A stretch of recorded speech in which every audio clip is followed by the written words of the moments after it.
निवडणुकीच्या पार्श्वभूमीवर तुम्हा सर्वांना मार्गदर्शन करण्यासाठी थोड्याच वेळात या ठिकाणी उपस्थित होणार आहे राज्याचे उपमुख्यमंत्री सन्माननीय एकनाथजी शिंदे साहेब, रत्नागिरी जिल्ह्याचे पालकमंत्री आणि ज्यांच्यावर नगरपालिका नगरपंचायती यांची निवडणुकीची जबाबदारी ज्यांच्या खांद्यावर आहे ते तुम्हा सर्वांचे नेते पालकमंत्री सन्माननीय नामदार उदयजी सामंत साहेब, गृहराज्यमंत्री नामदार योगेशजी कदम साहेब, या निवडणुकीच्या निमित्ताने चिपळूणमध्ये जे याची जबाबदारी पार पडतायत ते शिवसेनेचे उपनेते माजी आमदार सदानंदजी चव्हाण साहेब, भारतीय जनता पार्टीचे नेते माजी आमदार आमचे नेते डॉक्टर विनयजी नातू साहेब, शिवसेनेचे संपर्क नेते यशवंतजी जाधव साहेब, व्यासपीठावर उपस्थित असलेले चिपळूण नगरपालिकेच्या निवडणुकीचे नगराध्यक्षाचे उमेदवार उमेशजी सकपाळ, भारतीय जनता पार्टी शिवसेना रिपब्लिकन युतीचे या निवडणुकीतील सर्व उमेदवार, या युतीचे सगळे पदाधिकारी आणि त्याचबरोबर या ठिकाणी उपस्थित असणारे आपण सर्व बंधू भगिनी, पत्रकार आणि कार्यकर्ते, 2 तारखेला चिपळूण नगरपालिकेची निवडणूक आहे. प्रचार अंतिम टप्प्याला येऊन पोहोचलेला आहे आणि या अंतिम टप्प्याच्या प्रचाराच्या निमित्ताने आम्हा सर्वांना मार्गदर्शन करण्यासाठी राज्याचे लाडके उपमुख्यमंत्री एकनाथजी शिंदे साहेब या ठिकाणी येत आहेत. उमेशजीने सांगितल्याप्रमाणे चिपळूण शहरावरती त्यांचं एक आगळं वेगळं प्रेम आहे. अनेक वेळा ते चिपळूणला आलेले आहेत. विशेषतः पूर परिस्थितीमध्ये एकनाथ शिंदे साहेबांनी केलेलं काम हे आपण चिपळूणकर जनता कधी विसरू शकणार नाही. ज्यावेळी चिपळूणला ते आले त्यावेळी परिस्थिती अत्यंत बिकट आणि भयान स्वरूपाची होती. अनेक ठिकाणच्या घराघरामधला चिखल तसाच सुकलेला होता. तो काढताही येणं सर्वसामान्य माणसाच्या आवाक्याच्या बाहेरचं होतं. माणसं मिळत नव्हती, साफसफाई करण्यासाठी यंत्रणा मिळत नव्हती.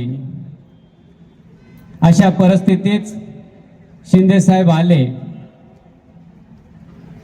या शहराच्या भागाभागात फिरले, आम्हा सर्वांना ते भेटले आणि हे विदारक चित्र बघितल्यानंतर त्यांनी तिथून आपल्या यंत्रणेला, नगर विकास खात्याचे मंत्री असल्याने तिथून त्यांनी सगळ्या पुण्या मुंबईच्या यंत्रणेला त्यांनी अलर्ट केलं आणि जवळजवळ 6 तासामध्ये देशाची राज्याच्या कानाकोपऱ्यातून सगळी यंत्रणा ही चिपळूणमध्ये आली आणि ती यंत्रणा आली म्हणून पुढच्या 4 दिवसामध्ये चिपळूणकरांच्या घराघरातला रस्त्यावरचा गाळ बाहेर पडला आणि आपण सगळी मंडळी आपल्या घरात गेलो आणि मोकळा श्वास आपल्याला घ्यायला मिळाला. आणि हे काम आणि त्यावेळे त्याचबरोबर राज्याच्या कानाकोपऱ्यातून सगळ्यात अधिक मदत जर कोणी पाठवली असेल चिपळूण शहराला तर शिंदे साहेबांनी पाठवली. असंख्य एसटी बसेस चिपळूणकरांच्या मदतीला त्यांनी पाठवल्या आणि आपण पाहिलं आजूबाजूच्या परिसरामध्ये कित्येक पटीनं त्यांच्या फोटो लावलेल्या गाड्या या मदतीसाठी आलेल्या आपण सगळ्यांनी पाहिल्या. जनमानसामध्ये 18 तास काम करणारा असा आपला नेता आहे. या चिपळूण शहराच्या बाबतीत गेल्या 8 वर्षामध्ये प्रशासक जरी असलाय तरी तुम्हा आम्हा सर्वांचे या जिल्ह्याचे पालकमंत्री सन्माननीय उदय सामंत साहेबांनी या शहराला खूप मोठा निधी दिलाय, हे सुद्धा आपण विसरून चालणार नाही. लोकप्रतिनिधी नसताना सुद्धा अनेक कामं आपल्या समोर उभी राहिलेली दिसतात.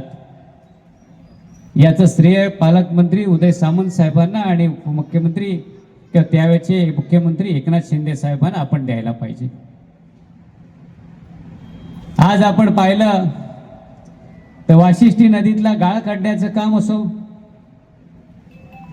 गेले कित्येक वर्ष बंद असलेलं आपलं इंदिरा गांधी सांस्कृतिक केंद्र असेल, त्याचबरोबर आपल्या समोर उभा असलेला छत्रपती शिवाजी महाराजांचा भव्य पुतळा असेल, या सगळ्यांबरोबर नारायण तलाव असेल, बॅडमिंटन कोर्ट असेल किंवा विकासाच्या अनेक मूलभूत सुविधांच्या कामांसाठी खूप मोठा निधी आदरणीय सामंत साहेबांनी या शहराला दिलाय.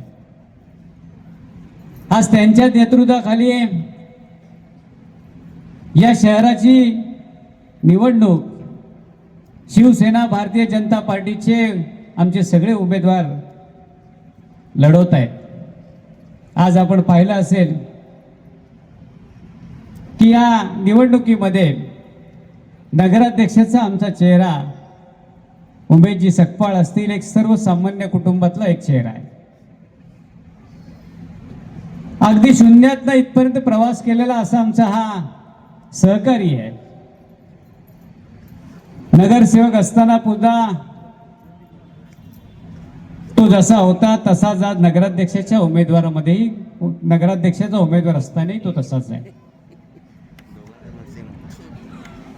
अनेक संस्थांना मदत करणारा, लोकांच्या सुखदुःखात 24 तास लोकांच्या सोबत असणारा, कोरोनाच्या काळात अनेकांना उपयोगी पडणारा आणि आजही तरुणांना, आबालवृद्धांना आपला आपलासा हवाहवासा वाटणारा असा सर्वसामान्य घटकातला एक चेहरा आज युतीच्या माध्यमातून नगराध्यक्ष पदाची निवडणूक लढवतोय. समोर अनेक उमेदवार आहेत, त्यामध्ये अनेकांनी या नगरीची अनेक पदं भूषवलेली आहेत. पण आपल्या सगळ्यांना माझी विनंती असणार आहे की विकासाचा विजन घेऊन घेणारा आमचा नगराध्यक्षाचा चेहरा आहे आणि त्याच्या पाठीमागे उभी असलेली आम्ही सगळी मंडळी कोणत्या ना कोणत्या माध्यमातून या शहरासाठी असेल, या तालुक्यासाठी असेल, सदैव काही ना काहीतरी उद्दिष्ट समोर ठेवून काम करणारी मंडळी आहोत. हा शिवसेना भाजपा युतीचे आमचे सगळे उमेदवार हे फार विचारपूर्वक आम्ही दिलेले आहेत. या सगळ्या उमेदवारांमध्ये कडे गुणवत्ता आहे, लोकांची काम करण्याची क्षमता आहे, विजन आहे आणि त्याचबरोबर सर्वसामान्य लोकांना सोबत घेण्याचं त्यांच्याकडे कसब आहे. निवडणुकीच्या सुरुवातीच्या काळामध्ये लोक संभ्रमित होती, जनता संभ्रमित होती, शहरातल्या लोकांना थोडंसं अवघड वाटत होतं. पण आज आपल्या सगळ्यांमध्ये फिरताना एवढं लक्षात येतंय की चिपळूणकरांचा निर्णय झालेला आहे की येत्या 2 तारखेला सत्तेवर शिवसेना भाजप रिपब्लिकन युतीचेच उमेदवार बसवायचे आणि यासाठी येणाऱ्या 2 तारखेच्या निवडणुकीपर्यंत आपल्या सगळ्यांना खूप मेहनत घ्यायची आहे आणि काळजीही घ्यायची आहे. लोकांच्या घराघरामध्ये आपले सगळे उमेदवार पोहोचलेले आहेत. आज अनेक प्रश्नांच्या बाबतीत लोक आम्हाला सांगतात आणि त्याचबरोबर हेही सांगतात की या सगळ्या प्रश्नांना न्याय आपण देऊ शकता. आज या ठिकाणी उपमुख्यमंत्री साहेब येणार आहेत. त्यांच्याकडेही आम्ही चिपळूण शहराचे अनेक प्रश्न मांडणार आहोत. आज आमच्या चिपळूण शहरामध्ये सगळ्यात मोठी आमच्या सगळ्यांची अडचण असेल किंवा या शहराचा विकास ज्याच्यामुळे खुंटला ती ब्लू आणि रेड लाईन. पूरमुक्त चिपळूण ही खऱ्या अर्थानं चिंतेचा विषय चिपळूणकरांचा आमचा बनलेला आहे. परंतु आम्हाला खात्री आहे की या समस्येला यातून तोडगा काढण्याचं काम फक्त भारतीय जनता पार्टी, शिवसेना, रिपब्लिकन युतीच्या माध्यमातून आलेलं नगरपालिकेचं आमचं सरकार हेच यातून मार्ग काढू शकतं. बाकी कुणालाही यातून मार्ग काढता येणं शक्य नाही. आज आपण गाळ जरी काढत असलो तरी या गाळाच्या माध्यमातून चिपळूणची पूरमुक्ती होणार नाही. रेड लाईन ब्लू लाईनचा जो सर्वे आहे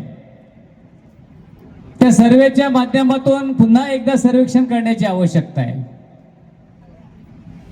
आणि त्याच्यासाठी जे निकष जर बदलावायचे असतील तर त्यासाठी या सगळ्याच्या पाठीमागून केंद्राचं पाठबळ मिळवणं तुम्हा आम्हा सर्वांना गरजेचं आहे.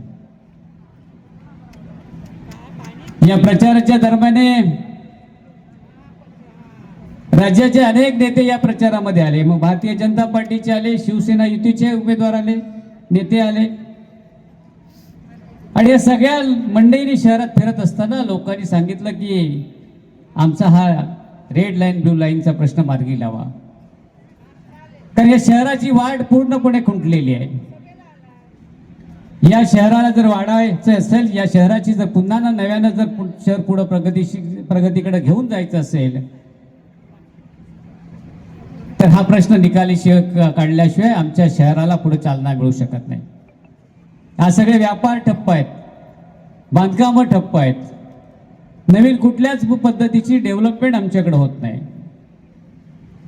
आणि मग या सगळ्यांसाठी ज्या ज्या वेळेला नेत्यांसमोर या सगळ्या गोष्टी या निवडणुकीच्या माध्यमातून लोकांनी मांडल्या, त्यामध्ये परवा आमदार निरंजन डावखरे साहेब आले. चिपळूण शहरातल्या अनेक वर्गातली, अनेक घटकातले सन्माननीय मंडळींबरोबर त्यांनी संवाद साधला.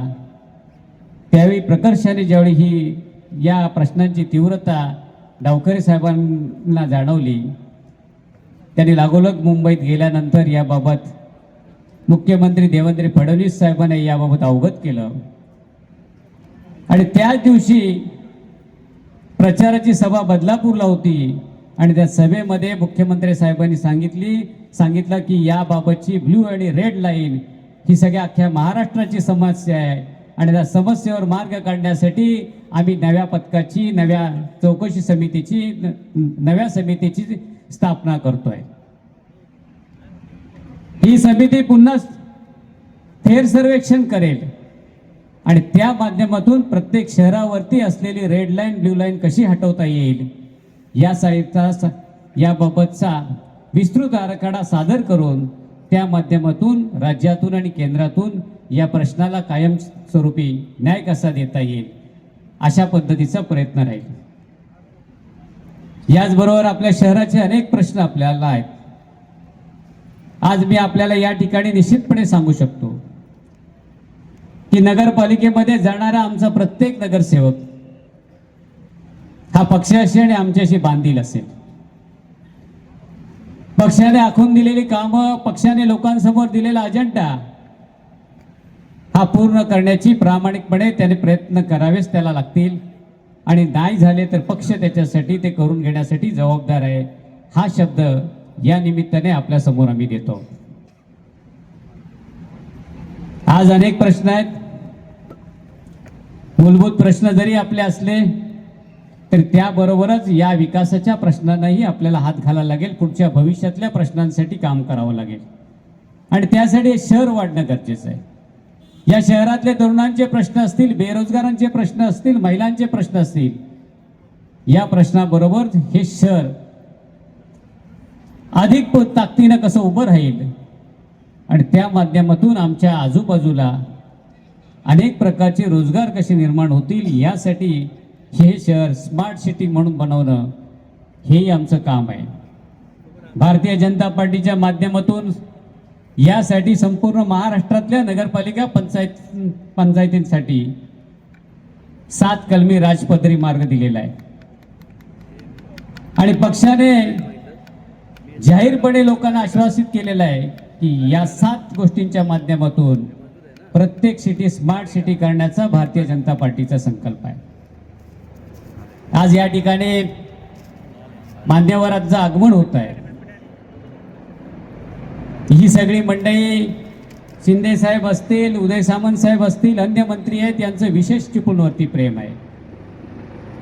आणि या माध्यमातून त्यांची आपल्याला विनंती आहे की त्यांची इच्छा आहे की चिपळूणला त्यांना भरभरून या निवडणुकीत शिवसेना आणि भाजपच्या उमेदवारांना मतदान करून द्यावं.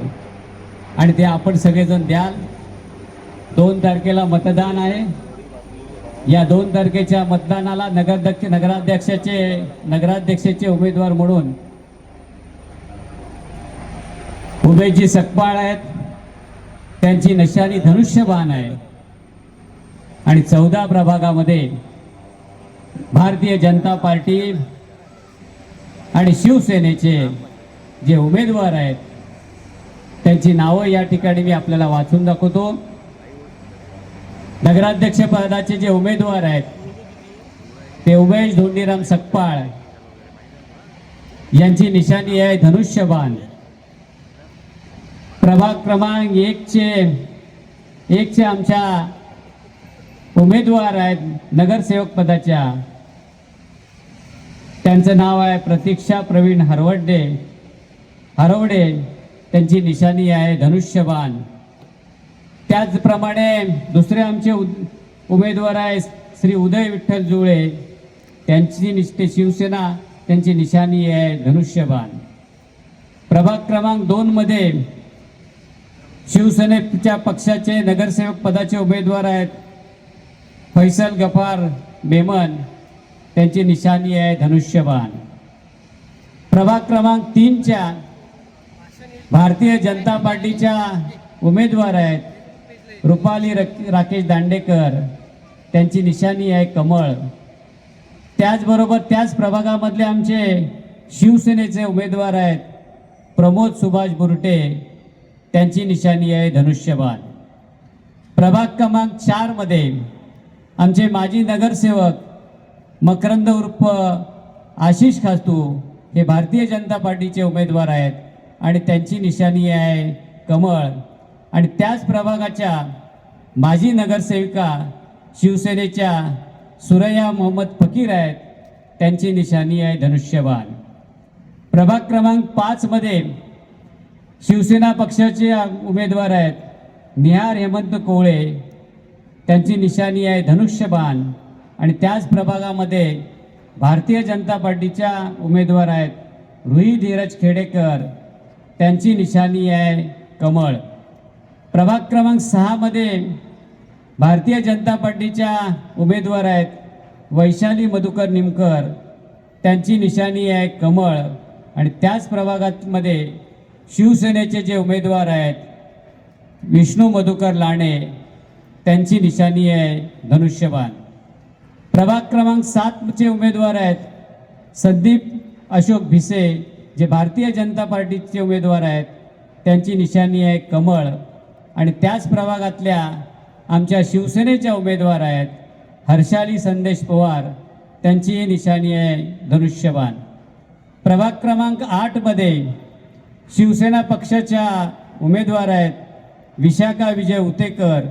त्यांची निशाणी आहे धनुष्यबाण. आणि त्याच प्रभागामध्ये शिवसेनेचे आमचे उमेदवार आहेत धीरज दिलीप नलावडे आणि त्यांची निशाणी आहे धनुष्यबाण. प्रभाग क्रमांक 9 मध्ये भारतीय जनता पार्टीच्या उमेदवार आहेत अंजली सतीश कदम. त्यांची निशाणी आहे कमळ. आणि त्याच प्रभागामध्ये आमचे माजी नगरसेवक आहेत शशिकांत श्रीकांत मोदी जे भारतीय जनता पार्टीचे आहेत. त्यांची निशाणी आहे कमळ. प्रभाग क्रमांक 10 मध्ये भारतीय जनता पार्टीच्या उमेदवार आहेत रसिका रत्नदीप देवळेकर. त्यांची निशाणी आहे कमळ. आणि त्याच प्रभागामध्ये शिवसेनेचे उमेदवार आहेत विक्रांत उर्फ कपिल विठ्ठल शिर्के, त्यांची निशाणी आहे धनुष्यबाण. प्रभाग क्रमांक 11 मध्ये शिवसेनेच्या उमेदवार आहेत नीलम सीताराम जाधव, त्यांची निशाणी आहे धनुष्यबाण. आणि त्याच प्रभागामधले शिवसेनेचे दुसरे उमेदवार आहेत अंकुश अशोक आवले शिवसेना, त्यांची निशाणी आहे धनुष्यबाण. प्रभाग क्रमांक 12 मध्ये भारतीय जनता पार्टीच्या उमेदवार आहेत सारिका सागर भागवे, त्यांची निशाणी आहे कमळ. आणि त्याच प्रभागामध्ये भारतीय जनता पार्टीचे दुसरे उमेदवार आहेत शुभम दयानंद पिसे, त्यांची निशाणी आहे कमळ.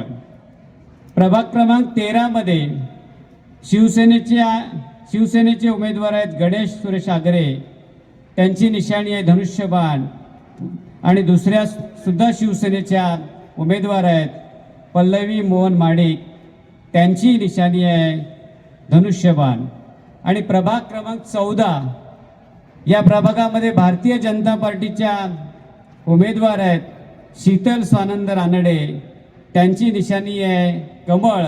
आणि त्याच प्रभागामध्ये दुसरे आमचे उमेदवार आहेत सुयोग शंकर चव्हाण, जे शिवसेना पक्षाचे आहेत, त्यांची निशाणी आहे शिवसेना. या सर्वांना आपण प्रचंड मताने निवडून द्या. ही सगळी मंडळी आपल्या विश्वासाला पात्र असं काम येणाऱ्या 5 वर्षात करून दाखवतील, एवढंच या ठिकाणी आपल्याला सांगतो आणि थांबतो. धन्यवाद. जय हिंद, जय महाराष्ट्र. ताज्या बातम्या बघण्यासाठी राजसत्ता न्यूज चॅनलला लाईक करा, शेअर करा आणि सबस्क्राईब करायला विसरू नका.